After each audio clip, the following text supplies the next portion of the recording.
tell me that I'm never. Salam sejahtera Malaysia, tuan-tuan dan puan yang amat dihormati. Selamat datang ke channel Fels Lifestyle. Oke, baik tuan-tuan dan puan, baru-baru ini kita dikejutkan dengan himpunan anti Anwar.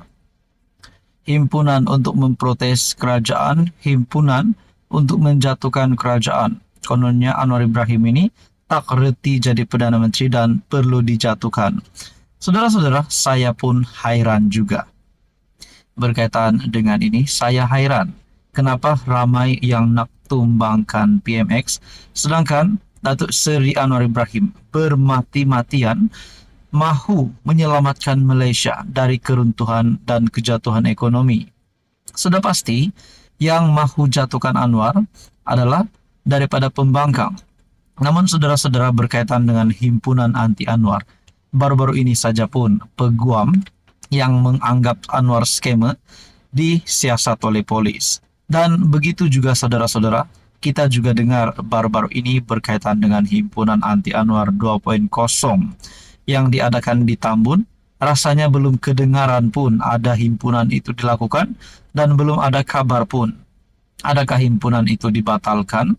Nah, berkaitan dengan ini, baru-baru ini saja polis sudah membuat kenyataan demo anti Anwar di Tambun tak patuh syarat.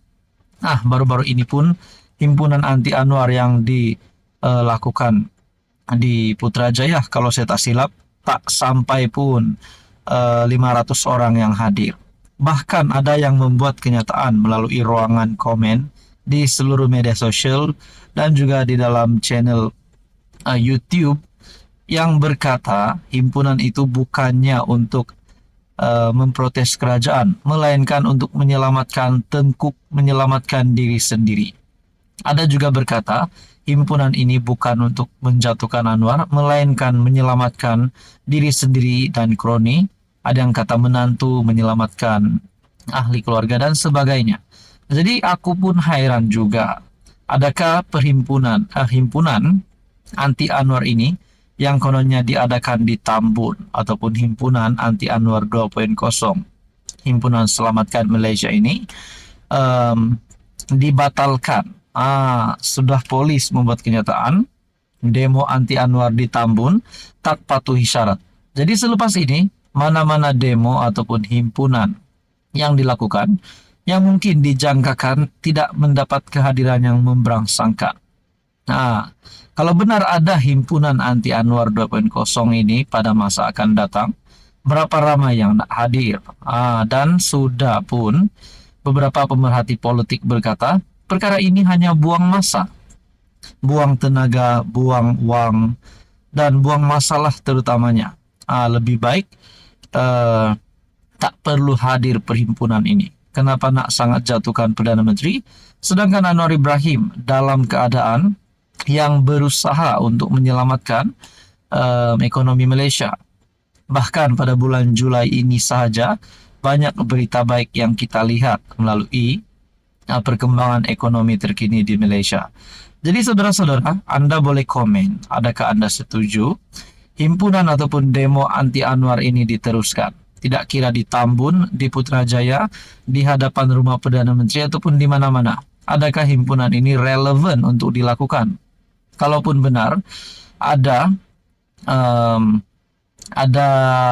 beberapa yang telah dijanjikan oleh Anwar ataupun kerajaan, rasanya bukan melalui demo untuk kita terjemahkan kepada kerajaan.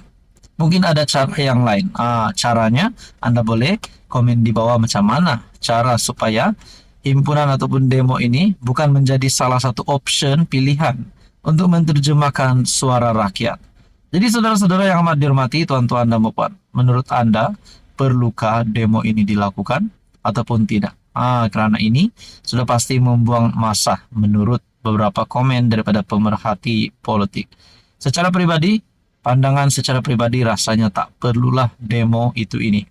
Kalau nak sangat Anwar Ibrahim jatuh, kita tunggu PRU 16. Kalau benar-benar rakyat tidak lagi memilih PMX, perkara itu akan berlaku. Tapi kalau rakyat terus memilih PMX pada PRU 16, bermakna Datuk Seri Anwar Ibrahim sudah pasti bakal terus memimpin kerajaan hari ini. Jadi tuan-tuan dan puan, apa komen Anda? Halo semua, salam sejahtera Malaysia. Selamat datang ke channel Fels Lifestyle. Ini satu pendedahan terkini SPRM. Berkaitan dengan skandal rasanya. Berkaitan dengan satu lagi um, SPRM detect satu lagi salah laku. Dan kali ini pula berkaitan dengan kapal selam. Akhirnya dikongsikan daripada Malaysia kini, SPRM temui petunjuk baru dalam kes Scorpion.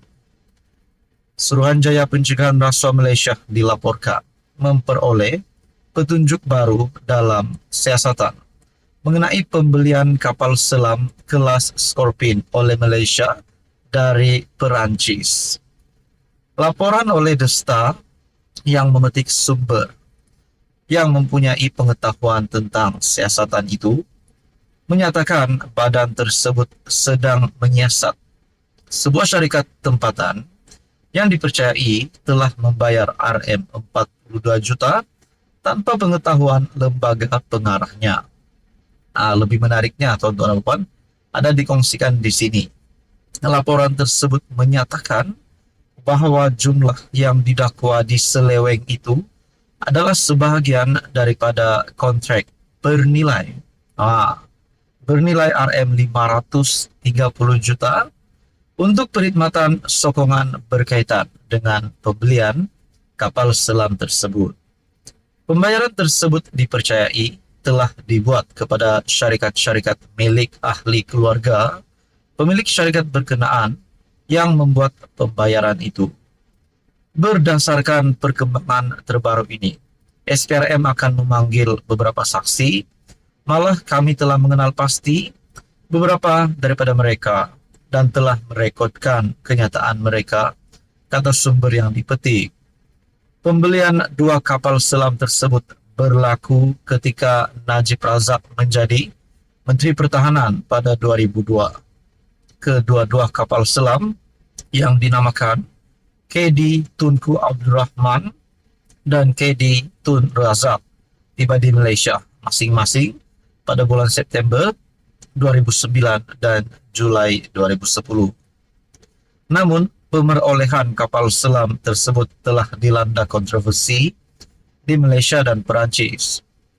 Pada April 2022, seorang hakim Perancis telah mendakwa syarikat pertahanan Perancis Thales atau kesalahan bersubahat dalam rasuah berkaitan penjualan kapal selam tersebut kepada Malaysia.